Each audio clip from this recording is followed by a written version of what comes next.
لاہور سے 4 سدہ، مردان سے لور دیر تک، ہر گھر میں ایک ہی کہانی ہے۔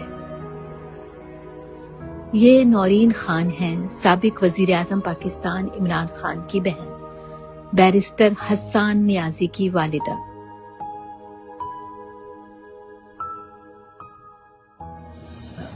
13 اگست کی رات کو مجھے پتا چلا، جب میں کہیں کھانے پہ گئی بھی تھی تو میں واپس آ رہی تھی تو مجھے پتا چلا کہ حسان کو پکڑ لیا۔ تو اس وقت تو کچھ سمجھ نہیں آئی، تھوڑا شوق بھی ہوتا ہے اور ایک خوف بھی ہوتا ہے کہ یہ کیا کریں گے۔ اب سوچا، آپ نہیں سوچ سکتے کہ وہ ان کے جب آپ یہ پکڑتے ہیں تو ان کے ساتھ کیا ان کا رویہ یا کیا ان کے ساتھ ہوگا۔ تو ایک ان نون کا خوف تھا۔ اور پھر ہوا بھی ایسے کہ 13 اگست کے بعد 1 مہینہ گزر گیا، کوئی اطلاع نہیں ملی کہاں ہے، اور نہ کسی نے بتایا کہ کس جگہ پہ ہے یا کس پکڑ کے کہاں رکھا ہے، انہیں کچھ نہیں پتا تھا۔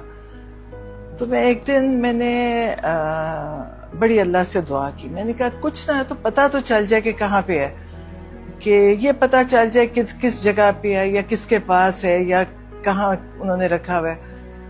تو تقریباً 2 مہینے شاید 1.5 مہینہ 2 مہینے، مجھے اندازہ نہیں ہے۔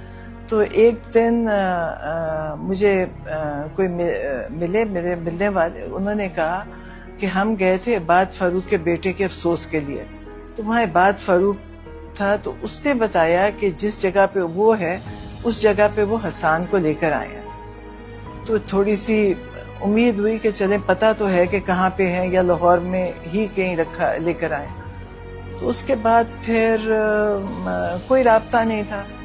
پھر ایک دن ملٹری گیریزن سے کسی نے اطلاع دی کہ آپ کی ملاقات ہے حسان سے، تو آپ فیملی آئیں۔ تو بڑی ایک تسلی ہوئی کہ چلیں کم سے کم ہم مل لیں گے اور ہمیں پتہ ہوگا۔ تو جب ہم ملنے گئے تو حسان بڑی خوشی سے ملا، جیسے کہ بالکل نارمل، وہ بھی نارمل ایکٹ کر رہا تھا، ہم بھی نارمل ایکٹ کر رہے تھے، کہ جیسے کہ انسان کہتا ہے کہ کسی کا حوصلہ بھی نہ خراب ہوئے۔ تو اس نے آ کے بتایا کہ مجھے انہوں نے پکڑ کے کہاں لے کر گئے، کیسے رکھا، اسے سارا بتایا کہ مجھے کتنے دن کہاں رکھا اور میں کیسے آیا۔ تو وہاں پہ ایک کیپٹن یا وہ بیٹھا ہوتا تھا اور ایک ISI کا لڑکا تھا۔ اس کے بعد انہوں نے اس کی ملاقات بند کر دی، کہ ظاہر انہوں نے اجازت نہیں ہوگی یہ باتیں کرنے کی۔ پھر کچھ ہفتے گزر کے پھر انہوں نے ملاقات کرائی، تو بس وہ ٹھیک تھا، ملاقاتیں ہوتی تھی، ہر ہفتے جاتے تھے، اور بھی فیملیز آتی تھی، بڑے بچارے چھوٹی عمر کے بچے بھی تھے، بڑے معصوم لوگ تھے جنہوں نے کچھ بھی نہیں کیا تھا، کوئی گزرا تھا، مطلب کوئی اس کا کسی کا کوئی حصہ بھی نہیں تھا، لیکن بچارے پکڑے ہوئے تھے۔ ایک 18 سال کا بچہ، چھوٹا عمر کا بچہ، اس کی ماں بیچاری بڑا روتی تھی، پکڑا ہوا جی اور افسوس یہ کہ چلیں آپ پکڑتے ان کو، کسی نے کوئی آگ لگائی ہوتی، کوئی بم پھینکا ہوتا، کسی کو قتل کیا ہوتا، آپ نے اتنے بڑے مجرم بنا کے ان کو رکھا ہوا تھا، جبکہ کوئی ایسا الزام کسی پہ تھا بھی نہیں۔ بہرحال وہاں چلتا رہا سلسلہ۔ اب مجھے یہ نہیں پتا 1 سال 1.5 سال کتنا عرصہ ملٹری گیریزن میں تھے۔ پھر پچھلے سال ہمیں جب ہماری ملاقات تھی تو ملاقات کینسل ہو گئی، تو یہ نہیں پتا تھا کہ اگلے دن پھر پتا چلا کہ جی کوٹ لکھپت لے آیا۔ تو میں ہمیشہ سوچتی تھی کہ ملٹری گیریزن زیادہ بہتر جگہ ہوگی، کیونکہ پولیس کو ہم ہمیشہ سے جانتے تھے۔ میں نے کہا یہ کوٹ لکھپت میں تو پتہ نہیں کیسا حالات ہوں گے، کیا ہوگے۔ بہرحال پتہ چلا کہ وہ کوٹ لکھپت آ گئے، اور جب وہاں ملنے گئے تو وہ سارے بڑے خوش تھے، جیسے کسی قید سے نجات ملی ہو۔ نجات تو نہیں ملی تھی، لیکن جو قید ملٹری کے پاس تھی شاید وہ بہت مشکل قید تھی، مطلب یہ سمجھ آئی کہ اس قید کا اس قید سے کوئی مقابلہ نہیں۔ اور ایک دن، اور مجھے افسوس ہوتا تھا جب میں جاتی تھی وہاں پہ، اور جو یہ فوجی بیٹھے ہوتے تھے تو کبھی آپ سے کہتے تھے جی چابی بھی گاڑی کی یہاں رکھ کے جائیں باہر، اور کبھی کہتے تھے آپ نے انگوٹھی پہنی ہے یہ بھی اتار کے جائیں۔ تو میں ان کو کہتی تھی، بولتے تو کچھ نہیں تھے کیونکہ وہ آپ کو پتہ ہے ان کا ایک اپنا طریقہ ہوتا ہے، میں انہیں کہتی تھی کہ ایک مجرم تھا پاکستان نے پکڑا ہندوستان کا، اور اس نے کہا کہ میں نے ہزاروں لوگ پاکستان میں مارے تھے. ان کا نہ پاکستان میں کبھی کسی نے اس کو گالی دی، نہ اس کو کبھی کوئی نام لیتا ہے. جب اس کی ماں اور بیوی آئے تو آپ لوگ بڑی عزت سے لے کر گئے اور ٹی وی پہ دکھایا کہ ہم کتنی عزت کرتے ہیں. میں نے کہا یہ ہمارے بچے ہیں، یہ مجرم بھی نہیں ہے، یہ بے گناہ قید ہے. اور میں نے کہا آپ لوگ یہاں بیٹھ کے ایسے ہمارے سے باتیں کرتے ہیں جیسے ہم کسی مجرم کی ماں ہوں، اور آپ کا رویہ ایسا. بہرحال وہ تو آپ کو پتہ ہے ان کے تو اندر وہ بغیر دل کے کام کرتے ہیں. پھر بہرحال کوٹ لکھپت آ گئے. یہاں پہ بھی وہی سلسلہ چلتا رہا، ہر ہفتے ملاقات اور ٹائم کی پابندی. تو پہلے تو حسان کو انہوں نے سب کے ساتھ ملاقات کراتے تھے، پھر انہوں نے اس کی ملاقات علیحدہ کر دی. اور علیحدہ ملاقات کا تھوڑا ڈس ایڈوانٹیج یہ ہے، ہم تو خوش تھے سب کے ساتھ ملاقات ہوتی تھی، کیونکہ وہاں پہ پھر سب سے ملاقات بھی ہو جاتی تھی جو باقی قیدی ہوتے ہیں، جن کو اب کیونکہ حسان کا ان سے اتنے تعلقات ہیں، ہمارا ان کی فیملی سے باہر تعلقات ہیں، تو ہوتی تھی. لیکن پھر انہوں نے اس کی علیحدہ کی، جس میں اتنا ٹائم کی پابندی ہے کہ وہ پورا 1 منٹ بھی اوپر کہتے ہیں کہ آپ نہیں بات کر سکتے. وہاں کمرے میں لے کر آتے ہیں جہاں کیمرہ لگا ہوا ہے، ساری وہ ہماری باتیں ملاقات دیکھتے ہوں گے. تو وہاں پہ ہم جاتے ہیں ہر ہفتے، وہاں پہ حسان آتا ہے، اور اللہ نے ان کو سب کو، حسان اکیلا نہیں، جتنے قیدی ہیں اتنی ہمت سے ہیں اور اتنی ان میں جذبہ ہے کہ جب کبھی بہت کم میری ملاقات ہوتی تو ہمیشہ کہتے ہیں خان صاحب سے کہیں کہ ہماری فکر نہ کریں، ہم ان کے لیے دعا کرتے ہیں اور ہم ان کے ساتھ کھڑے ہیں. حالانکہ ان بیچاروں نے بہت سارے ایسے جس نے نہ کبھی الیکشن لڑنا، نہ کسی نے، انہوں نے شاید سیاست کرنی، لیکن ہمت سے بھی ہیں، حوصلے سے بھی ہیں. لیکن میرے دل میں ان کے لیے بڑی تکلیف ہوتی ہے کہ کئیوں کے گھروں کے مسائل بہت زیادہ ہوتے ہیں، اور ظاہر ہے جو اندر گیا ہے، کسی کی نوکری چلی گئی، سب کی نوکری، جو نوکری کرتے تھے ان کی نوکریاں چلی گئیں. تو لیکن جنہوں نے ان کو رکھا ہوا ہے، میں سوچتی ہوں انہوں نے شاید کبھی سوچا ہی نہیں کہ یہ انسان ہے اور ان کے بھی کوئی خاندان ہے، کیونکہ ظاہر ہے ان لوگوں کے اپنے خاندان ہے اور ان کو بہت محبت ہے اپنے بیوی بچوں سے اور اپنے گھروں سے. تو ان کو یہ احساس نہیں ہے کہ وہ لوگ جو اندر ہیں ان بیچاروں کے کتنے مسائل ہیں پیچھے، یہ انہوں نے سوچا ہی نہیں.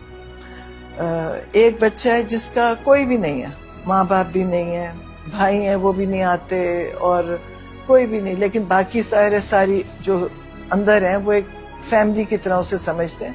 لیکن ان کو یہ نہیں کبھی سوچا کہ انہوں نے اس کو 8 یا 10 سال سزا دی ہے، اس نے کیا کیا ہوگا، یہ وہ کیا کر سکتا ہے، اس کے پیچھے حالات دیکھ لیں کچھ.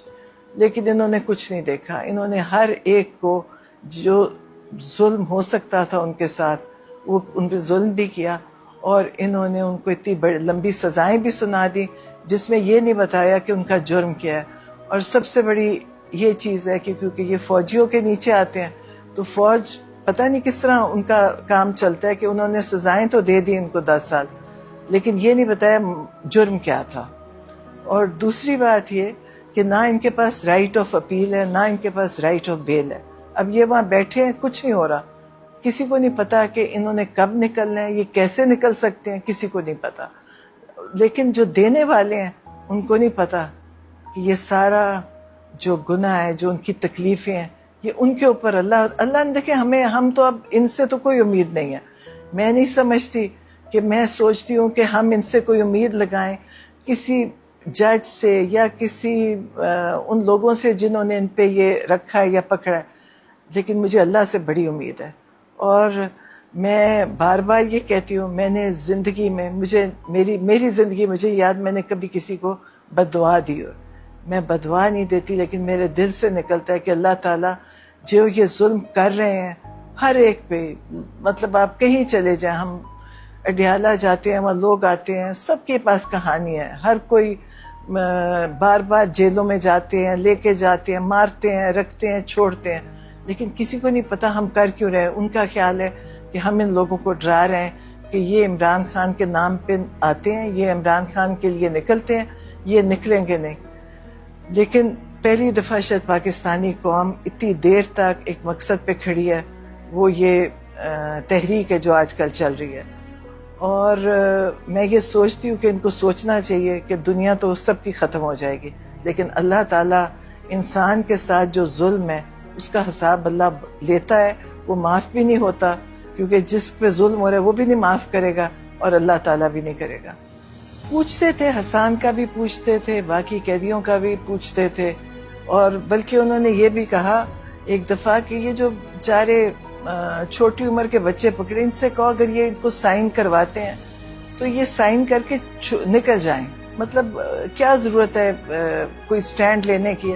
تو کہتے تھے ان سے کہ، لیکن جب وہ ایک دفعہ یہاں پہ ایم آئی کے لوگ آئے تھے ملٹری کسٹڈی میں ان سے کروانے، تو پہلے تو ان کو کئیوں کو سمجھ نہیں آئی کہ کیا کروا رہے ہیں.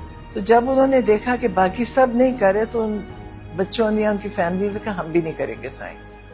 لیکن انہوں نے دیکھے سائن مطلب ان کو یہ ان لوگوں کو ڈرا کے سمجھتے ہیں کہ ڈر جائیں گے، لیکن میں سمجھتی ہوں کہ پہلی دفعہ دیکھا ہے کہ پاکستانی قوم ڈر نہیں رہی، اور تب سے لے کے آج تک وہ اب ہم اڈیالہ جا رہے ہیں، خاص طور پہ پچھلے 7-8 مہینے سے جب سے عمران خان کو انہوں نے آئسولیشن میں رکھا، جو کہ ایک بہت بڑا جرم، اللیگل ہے، جرم ہے کہ آپ قیدی کو 4 دن سے زیادہ آئسولیشن میں نہیں رکھ سکتے، اور 8 مہینے ہو گئے ہیں انہوں نے ان کو رکھا ہوا ہے. ان کے جتنے بھی قانونی حق ہیں وہ ان سے چھینے میں ہیں.